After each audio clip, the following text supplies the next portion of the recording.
In about 1986, my family took a trip to the newly opened Head Smashed in Buffalo Jump.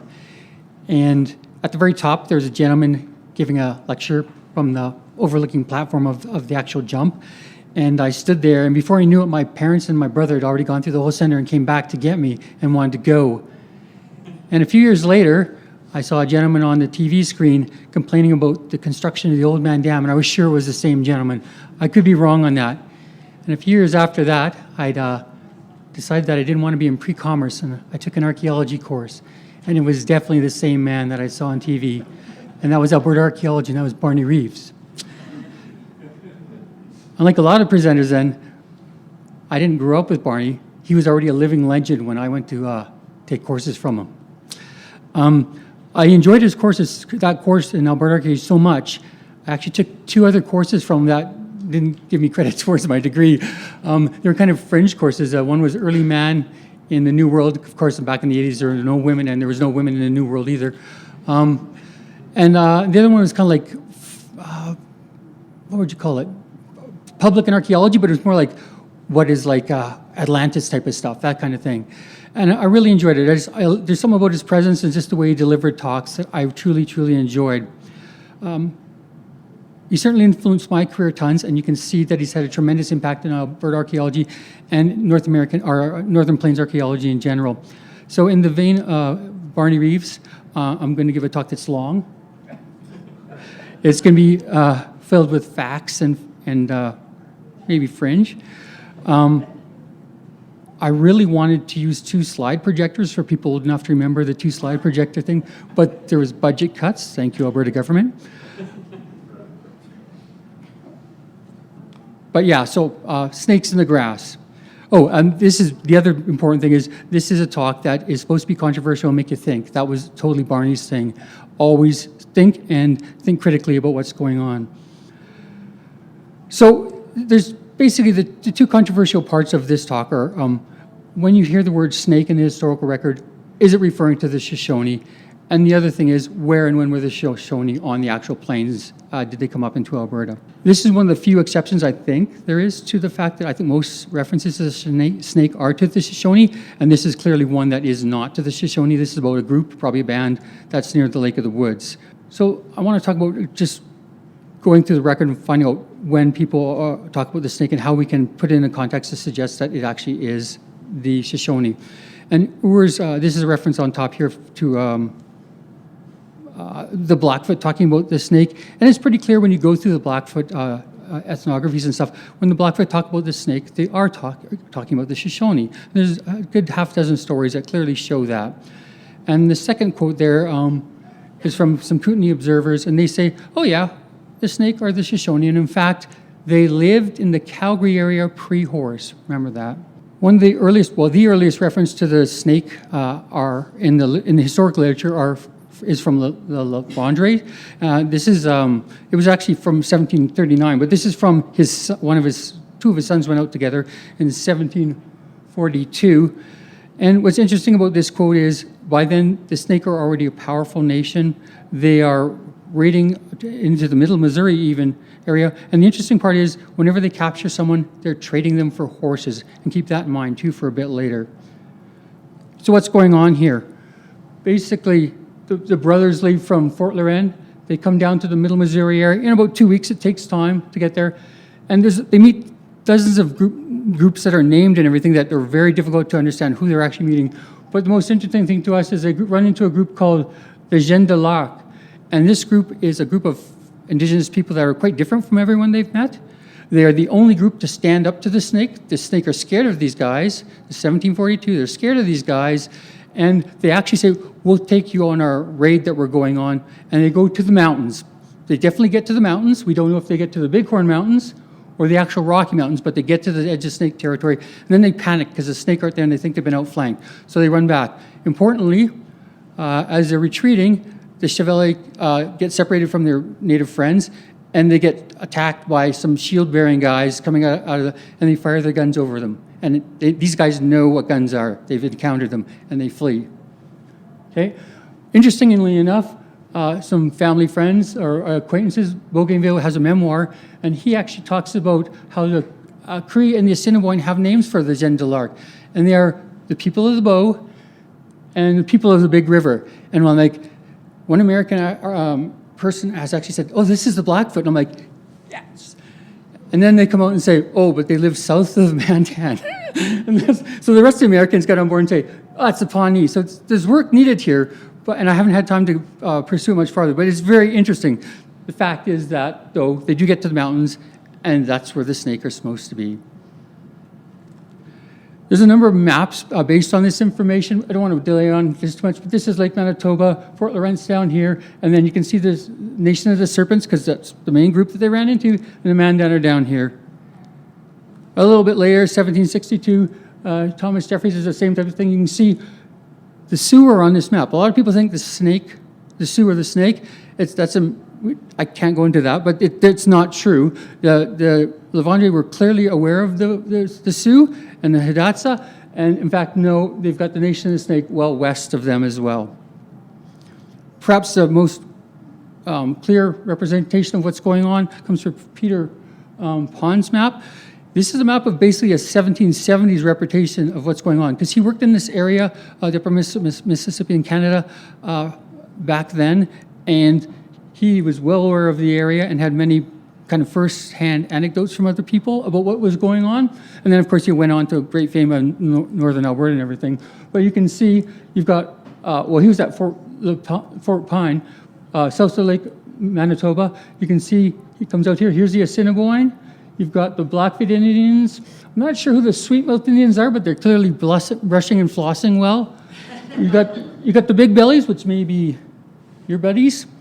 And then you've got the Sioux down here, once again, separated to the west with the Snake.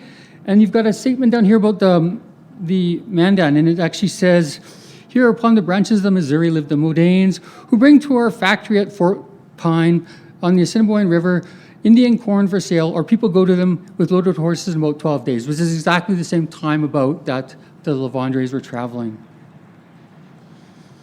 A little bit forward in time, Jerry was just talking about Chesterfield House. From a different perspective, it's at the confluence of the Red Deer River and the South Saskatchewan River. They record a number of different groups that are going through here, and Ted Binnabo did note that the Snake were mentioned, and there's no doubt that it's a Numic language, and that is probably dialect of Northern Shoshone. So for 100% now, we know that these Snake are the Shoshone. Same thing's going on in the United States. Fur traders in northern Wyoming, pre-20s, Alexander Ross say, yeah, the Snake are the Shoshone, and these are the different groups that are represented. And a little bit later, Leonard says, yeah, the Snake are the Shoshone, and the important thing here is 1830-ish, they're getting pummeled by the Blackfoot. All right, so the state of things are in terms of the naming of connecting the name to the Snake and the Shoshone. The Blackfoot have always called the Shoshone the Snake, or the Snake the Shoshone. Pre-horse, we're pretty confident, at least we have some information that the Snake may be in the Calgary area. They're raiding in the late 1730s into the middle Missouri area, and everyone's scared of them. They're west of the Sioux and towards the base of the mountains. And by the early 1800s, there's no doubt that the Snake and the Shoshone are being called the same thing. And in fact, they may be in big trouble from the north from the Blackfoot. Now I want to try and tie in where they actually were. There's hints of where they were in that talk. They kind of overlap who you are and where you are. They're kind of always overlapping. Numerous people have talked about this, and I don't have time to cover all their fantastic work. So one of the things that I'm trying to address is a lot of times the Canadian literature isn't looked at, or it's so confusing that it's not looked at as well as it could be. So again, the Lavandre were the first to really mention the Snake, but there's very few historic records from this time period that mention the Snake at the early 1700s. But there are two very famous oral traditions that are in the literature, and one of them hardly ever gets any mention. So I'll talk about that first. And that's the saga of White Clay or Scabby Round Robe. So this is a record that Hugh Dempsey recorded, but it's also recorded by numerous other ethnographers. Sometimes the protagonist is changed, like Scabby Round or Bright Clay. Sometimes the rivers, it's on a different part of the river, but it's usually the bow. Sometimes they just say snake, but sometimes they say Shoshone. Anyway, the story is basically this.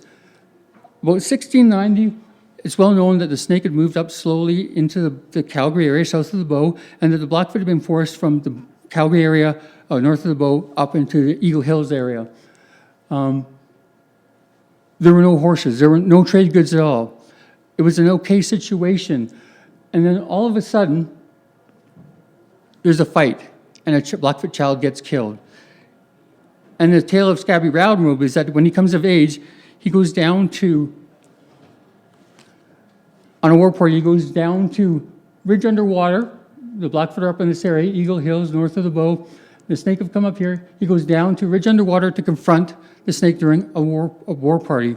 And he challenges the snake leader to single-hand combat at this ridge. And it's no longer there, but there used to be a ridge on Saukamappee Reserve, actually, a ridge under the water where you could cross easier. And this has been wiped out. But he lured the guy out on this ridge, and the snake guy comes out there with his spear, and he goes deeper into water and lures him in, and that spoils his aim. And he goes and picks up the lance or whatever spear, and just, that's the end of the snake leader. The other reference is to Saukamappee story, which is a very well-known story from David Thompson. And there are issues with the David Thompson story. I don't have time for that, but I'm going to take it more or less at face value. It has to date between roughly 1715 to 1730-ish, more or less, or it just doesn't make sense in the rest of history. But basically, the saga has three parts. Saukamappee's a young boy, Saukamappee's a married man, and then at the time the epidemics start. So when Saukamappee's a young boy, basically the Pagan need help with a snake, or the Shoshone. So they go to Saukamappee's camp, and Saukamappee's camp, they have metal, they have guns, but they leave their guns behind, and they go to meet the snake. And it's at the plains of the Eagle Hills. I think I have it's at the plains of the Eagle Hills, which are right up in this area. Amazingly, right beside the Battle River. Ooh. I don't know that for a fact, if that's related or not. But so they go there, and basically they line up behind their full-body shields, and they wait, and there's some injuries, but it's a draw. The Blackfoot, or the Pagan and their allies, they send one to Cree. It's a draw. Then there's a bit of a time gap. We're not sure exactly how long. And Saukamappee's a man, and they come again to their camp and say, we need your help. This time, they take their guns. But they have heard about this weird animal that you can ride on, and they're a bit worried about that. But they go to presumably the Eagle Hills again. We don't know for sure. And this time, the fate is much different. Anytime a snake pops up from behind their shields, because they don't bring their horses to this, they're shot. And it's a rout. By noon, they basically rout the snake out of the area, and they begin to push further south. So this is roughly 1730s-ish. And you can see, interestingly enough, about late 1730s, these guys are raiding in horses into the middle Missouri area. So the timing makes more sense. One of the reasons I don't write this off is I can remember talking about this Saukamappee story a long time ago with other people, and one of the people's like, oh yeah, that's right out of African Geographic, that's made up. And I'm like, well, you know, we got these really neat things called phalanxes of shield-bearing warriors in rock art, and they actually show them fighting in lineups and then pursuing in single-handed combat, and these are dozens of these things. So I don't really think this is made up. This is a real thing. They actually did this. And the interesting thing is, in the Saukamappee story, after that battle where they get routed, there are no more lineup battles. It's all raiding. It's all raiding after that, because you can't fight. You can't go to a knife fight with, or knife fight with a gun, or a shield fight with a gun. So here's where we kick in a bit more into the Alberta or Western Canada journals. And this is a really big thanks to another person that has passed, is Dale Russell. He really opened my eyes to how valuable these resources can be. And I'm no expert in this stuff, and I'm sure I'm getting some stuff wrong, but basically, we run into all these weird terms that don't seem to make sense. The Archithenu, the Irchithenu, the Yachithenu. And basically, that's just means stranger or someone from afar in Cree. So you have to contextualize these statements. And it's not until we see Cocking's journal that we see he actually goes up to the Etchethinu and says, "Hey, Etchethinu, who are you?" And they go, "Oh, we're actually the Gros Ventre, and we're good friends with the other Etchethinu, which are the Blug, the Pagan, the Sitina." Who did I miss? And the Blackfoot, Sika. And the other Etchethinu are the bad Etchethinu, and that's the snake, the Nez Perce, and the flathead.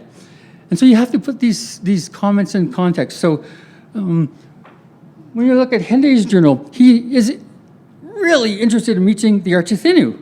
That's the whole point of his reason to go out. And so this is just one example, but on August 23rd, they're looking for them. But weirdly enough, on the 29th, the Etchethinu kill a bunch of Cree, and he's with the Cree and the Assiniboine. So that doesn't make sense unless you realize the Etchethinu is looking for the good ones, and the ones that killed them, the Cree, are probably the bad guys. And we can go to the next one. Joseph Smith runs into a similar type of thing. He's out around, he's with Assiniboine and Cree, and in fact, they're fearing for the Etchethinu to attack them. He's over in this part of, probably about this part of Saskatchewan. Again, these big circles, it's hard to know exactly where these folks are, so that's why I put them that way. William Pinks is really, really interesting. He actually is talking about the Kennewipickathinawak, which actually means snake in Cree. And he actually describes the last historic account of a snake attacking someone that we have. We don't know where it happened, but he said actually the snake, these Indians came down upon ours with their horses and several with guns that they had. They cannot shoot well yet, but this is the first time that we've seen guns with them, and our Indians don't know where they got them from. So from roughly 1730s, 40s to 1770s, the Snake have been cut off, or Shoshone have been cut off from getting weapons, as far as we can tell. And that's a long time for a techno gap like that. And again, he was probably somewhere out in this area hearing a story from we don't know where. And Matthew Cocking actually has the last reference in the historical literature that mentions the Snake of the Shoshone. And again, they don't see anyone, but they're fearful of them. And this, you got to remember, there's no more big lineups in warfare. This is raiding on horses and stuff that we're talking about. And so he just says we're basically in central Saskatchewan and we're worried about them, but they never actually run into them. They actually run into the Gros Ventre instead. 1 minute, oh my God. Okay, so Saukamappee story part 3. It's 1781 and the epidemics hit. There's tons of detail in this, but the only big part is that the Blackfoot decide, because of the epidemic, instead of trading slaves and everything for horses, they keep the people that they get, young women and children, for population growth. It's a smart move because 20 years later, at Chesterfield House once again, 50 Blackfoot, 85 Blackfoot, 40 Blackfoot, load up on ammunition and go hunting snake in a barrel. And this is exactly what we saw before. About 1800, the snake are getting pulverized. And you can see, these guys are going on picnics down there for fun. It's like, it's crazy what's going on. And Hende, the younger, says the same thing. The snake are a miserable, defenseless nation. Like, this is a real thing that's happened, and it's confirmed on both sides of the border. And I have one. So the implications of archaeology are that basically, I think we've already seen this in the archaeological record. John Brumley and I defined the Highwood phase, which is basically what we think is Shoshone with steatite, intermontane vessels, and tri-notch points. And that goes from 1300 to the protohistoric. We found the tri-notch points at a kill site in Morro Bateman about 1500, AD 1500. And so it's not a large leap for them to be up there by 1690. What are the implications, the overlap with the Blackfoot and the Shoshone theory? Well, we'd find them in mixed components, hopefully getting along at, say, like the Junction site. BV, where's BV? At the Junction site. Alison Landau's found stuff like that at the Little Bow site. What would that mean for the Blackfoot? Well, they'd be pushed up in this area here. And there's sites like the Bodo site where, again, we found, I think, Mortlack, Pottery Dale, and Old Woman stuff together, unless it's a palimpsest site. And lastly, most recently in the Calgary area, right, where they'd be fighting to heads, we find Old Woman stuff, what looks like the Highwood stuff, overlapped with middle points coming in above it at the end. So it looks like we actually got stratified sites of these groups in conflict. And I'll leave it at that. Sorry if I went late. Thanks.